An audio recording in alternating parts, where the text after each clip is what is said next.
Sampurasun, wilujeng tepang anak negeri di seluruh Indonesia. Kumaha puasana, lancar dong. Kali ini Abdi yang akan menemani anak negeri dimanapun berada untuk menjelajahi daerah Subang sambil ngabuburit nih. Dari mulai kuliner hingga tradisinya. Abdi akan membuat makanan khas daerah Subang yaitu dapros. Ada olahan unik dari kolang kaling.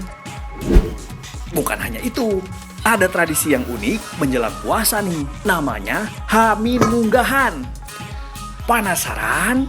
Makanya ikutin Abdi sampai habis ya.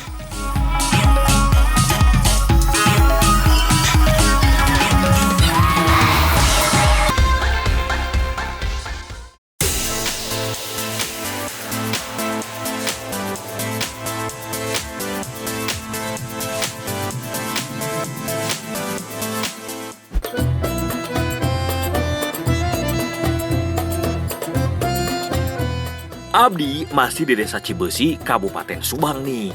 Kali ini Abdi akan diajarkan membuat cemilan khas dari Desa Cibesi oleh Teh Siti dan Teh Sari yang selalu ada saat bulan puasa. Namanya dapros nih. Udah pada pernah dengar belum? Dapros merupakan makanan sejenis kerupuk yang dibentuk sedemikian rupa sehingga terbentuk seperti bunga ros. Pertama, tepung beras dikepal-kepalkan terlebih dahulu. Wah, ternyata nggak semudah yang saya lihat, Tepung yang saya padatkan sering rusak. Nah, kalau Teh Asri menghaluskan bawang putih dan garam untuk bumbu daprosnya. Oke, setelah tepung dipadatkan, kini waktunya dikukus.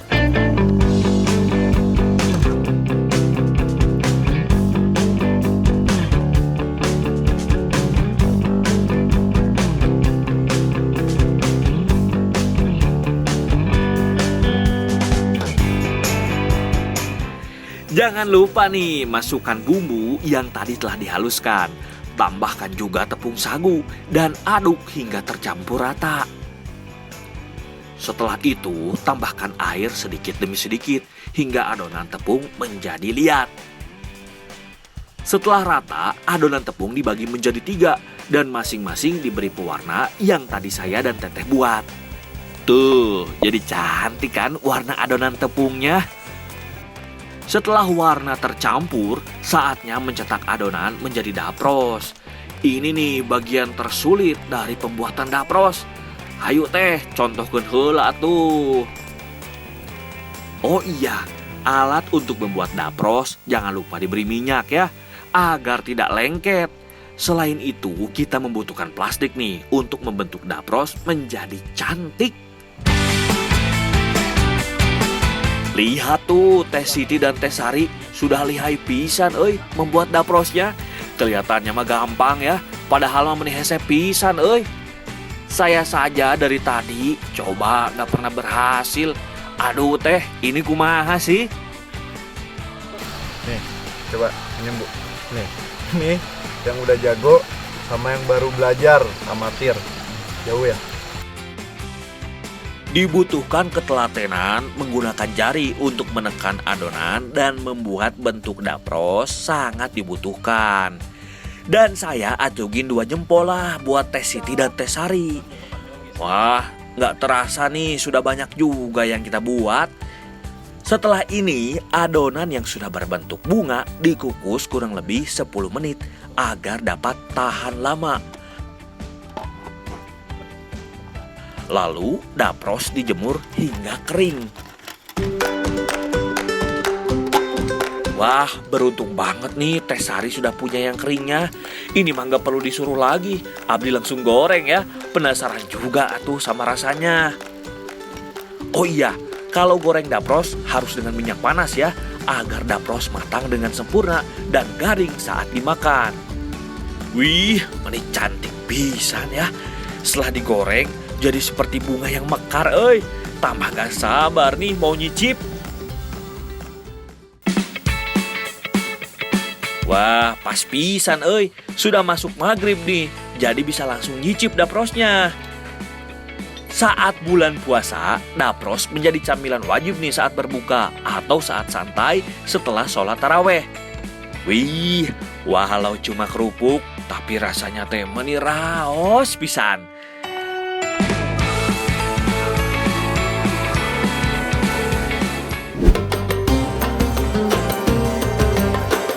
Abdi bersama Pak Aro akan memanen buah kolang-kaling yang ada di kebun. Saat bulan puasa seperti ini, kolang-kaling teh menjadi primadona saat berbuka. Wah, si bapak cepet pisan naikna, nggak pakai ragu-ragu deh. Waduh, serius nih pakai tangga seperti ini? Kuat nggak ya Abdi naikin? Wah, coba sajalah. Insya Allah kuat. Bismillah. Masa bapak aja berani, Abdi yang muda harus berani juga tuh. Pohon dari kolang-kaling ialah pohon aren. Pohon jenis palma ini masih bersaudara dengan pohon kelapa. Pohon ini bisa mencapai tinggi hingga 25 meter. Wah, pantas aja nih pohon aren yang Abdi naiki ini seperti tidak ada puncaknya. Panjat we terus. Halo, menit tinggi pisan. Oh iya teh, agak gemeteran juga ini teh. Oh gitu unggul. Langsung Abdi ambilnya Pak, biar cepat turun. Lama-lama di atas bisa lupa caranya turun gitu mah euy.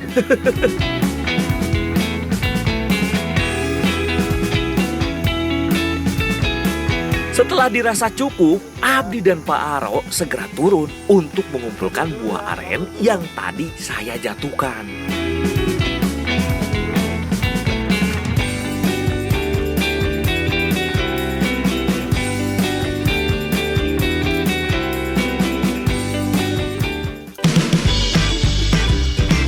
Abdi dan Pak Aro tinggal mengumpulkan buah yang jatuh tadi nih dan melepaskan buah dari tangkainya. Oh iya, hati-hati ya memegang buah aren karena getah dari buah ini bisa membuat gatal. Setelah itu, buah aren direbus nih agar getah dari buahnya hilang dan mudah untuk dibuka. Nah, isi dari buah inilah yang biasa disebut kolang-kaling.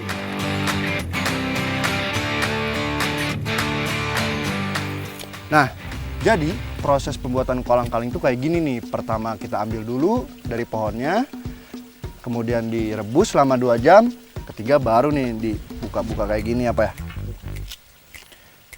Nah, kalau udah kayak gini bisa diolah jadi makanan. Boleh dimakan langsung. Tapi yang kayak gini boleh dimakan, Pak? Bisa. Cobain ya, Pak ya? Iya, boleh. Langsung. Enak.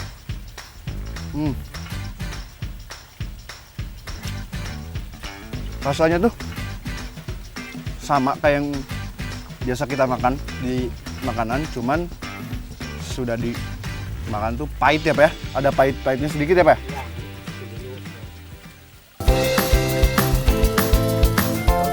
Saat bulan puasa, kolang-kaling dapat dijual dengan harga 10.000 nih per kilonya pada pengepul. Jika hari biasa atau bukan bulan Ramadan, hanya laku dengan harga Rp5.000 saja. Wah, menurut Abdi kurang sepadan dengan perjuangan mengambil kolang-kalingnya. Anu hese pisan.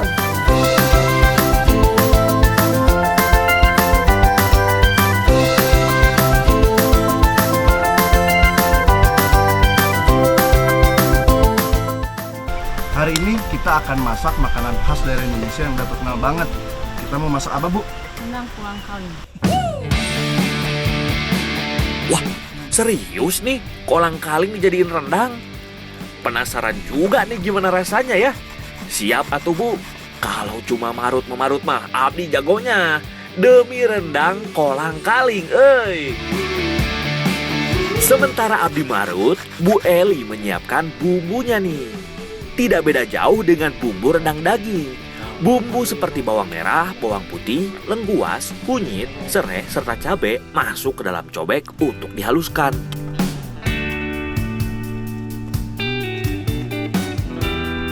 Tidak lupa juga nih bumbu dapur seperti kemiri, ketumbar, lada, serta garam ikut dihaluskan dalam cobek. Ulek terus, Bu.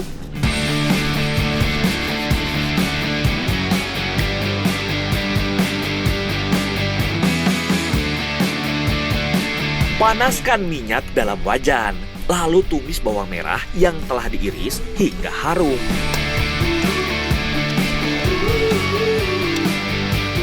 Masukkan bumbu yang telah dihaluskan. Selagi Abdi memasak bumbu, Ibu Eli memeras kelapa yang telah Abdi parut untuk dijadikan santan.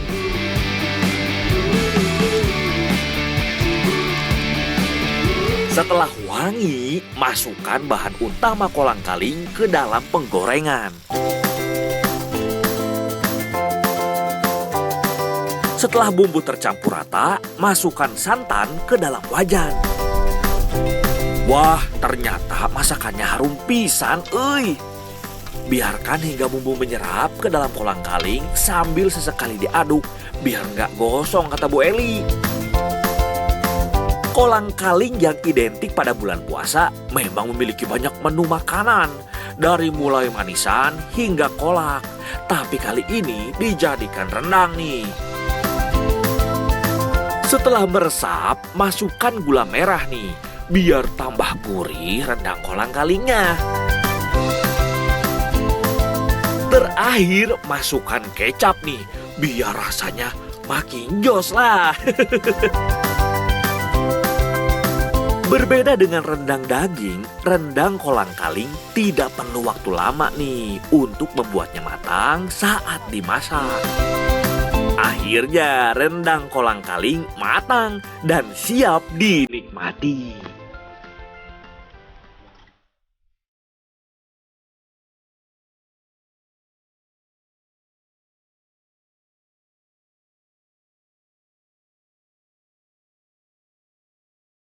Wah, ini mah cocok pisan buat alternatif menu saat bulan puasa. Kolang-kaling gak cuma bisa dijadiin makanan yang manis, tapi bisa jadi makanan berat dan disantap dengan nasi. Wah, kalau ini apa ini, Bu? Jadi selain rendang yang saya masak, Ibu Eli juga nyiapin olahan lain dari kolang-kaling khas Jawa Barat nih. Oh, ini apa, Bu?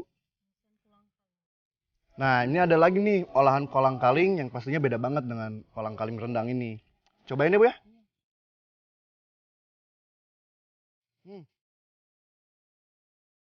Enak. Kalau yang tadi tuh asin, gurih, enak buat temen nasi. Kalau yang ini tuh cocok banget nih buat hidangan cuci mulut. Walau sederhana, ternyata jika kita dapat mengolah dengan tepat, akan menghasilkan sesuatu yang sangat bermanfaat buat kita semua.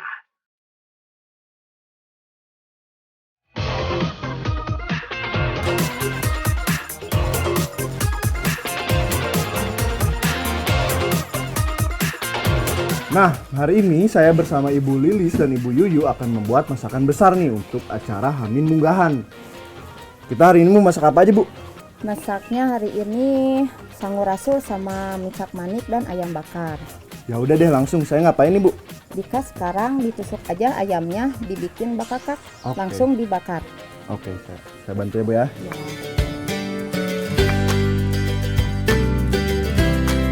Di Kampung Cimulya, Desa Cibesi, Kabupaten Subang, acara Hamin Munggahan menjadi salah satu tradisi setiap menyambut datangnya bulan Ramadan. Beberapa makanan wajib dibuat untuk acara yang terbilang sakral ini. Wah, ternyata nggak gampang, ngiket ayam bakakaknya.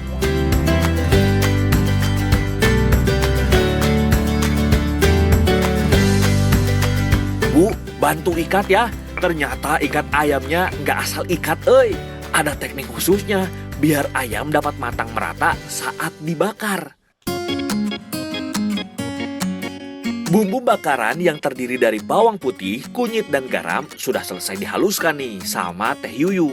Tinggal dioleskan secara merata ke ayam saja dan siap dibakar. Abdi dan Teh Yuyu juga sudah selesai nih mengoleskan bumbu secara merata ke ayam. Abdi langsung bakar aja tuh ya Teh.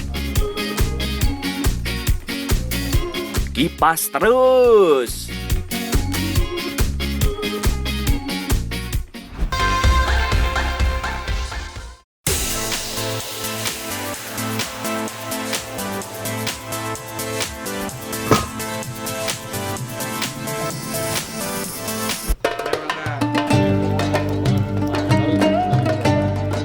Sementara saya bakar ayam yang menjadi masakan terlama dibuat di menu Hami Munggahan, Teh Yuyu dan Bu Lilis kembali membuat makanan lainnya yang menjadi syarat dari acara Hami Munggahan. Bu Lilis membuat sango rasul dan puncak manik. Teh Yuyu membuat bubur putih merahnya. Wah, benar-benar kompak, euy. Membuat bubur merah putih menjadi hal yang paling mudah pada masakan Hami Munggahan. Tidak berbeda dengan membuat bubur pada umumnya. Air dimasukkan ke dalam wajan terlebih dahulu, lalu dimasukkan beras sambil terus diaduk. Setelah matang, bagi bubur menjadi dua. Bubur putih diangkat terlebih dahulu, lalu sisa bubur di dalam wajan diberi gula merah hingga bubur mempunyai rasa manis dan berwarna kecoklatan.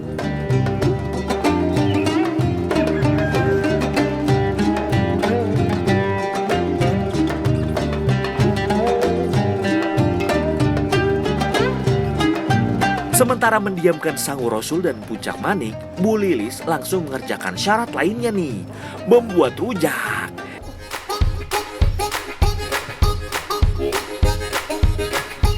Eits, jangan dibayangin ada sambal atau buah aja ya. Rujak di sini hanya terbuat dari air yang diletakkan di beberapa gelas. Masing-masing gelas diisi kopi hitam pahit, irisan pisang, serta kelapa. Ini dibuat untuk persembahan kepada karuhun atau saudara yang lebih tua yang sudah tiada, seperti kakek, nenek, atau buyut. Setelah didiamkan beberapa saat, sango rasul dan puncak manik kembali dikukus hingga matang. Perbedaan sango rasul hanya di bahannya saja. Jika sango rasul menggunakan beras, puncak manik menggunakan ketan. Namun cara membuatnya benar-benar sama. Bu, ini udah matang belum? Ya, udah, taruh aja di sana. Kata Bu ya. Ya. Akhirnya ayam yang Abdi bakar tadi matang juga. Bisa istirahat sebentar atau ini mah. Lumayan pegel euy, ngipasan ayam sampai matang. Wah, sango rasul dan puncak maniknya juga sudah matang nih. Berarti acara Hami Munggahannya bisa dilaksanakan nih. Nah, udah selesai nih acara masak-masaknya. Saya mau langsung nyusul ke tempat acara Hami Munggahan. Ayo Bu, kita ke sana. Ayo.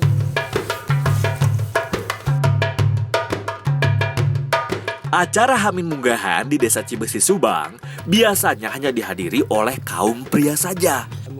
Di masa pandemi seperti ini, acara munggahan hanya dihadiri oleh tetangga terdekat saja atau bahkan hanya dari keluarga yang mengadakan tradisi ini.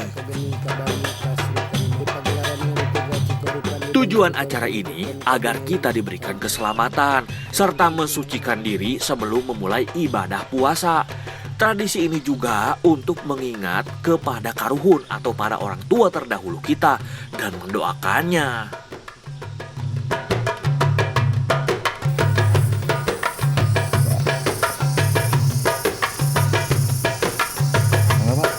Nah, jadi tradisi Hami Munggahannya itu udah selesai. Semoga apa yang dicita-citakan atau didoakan terkabul dan kita semua sehat selalu.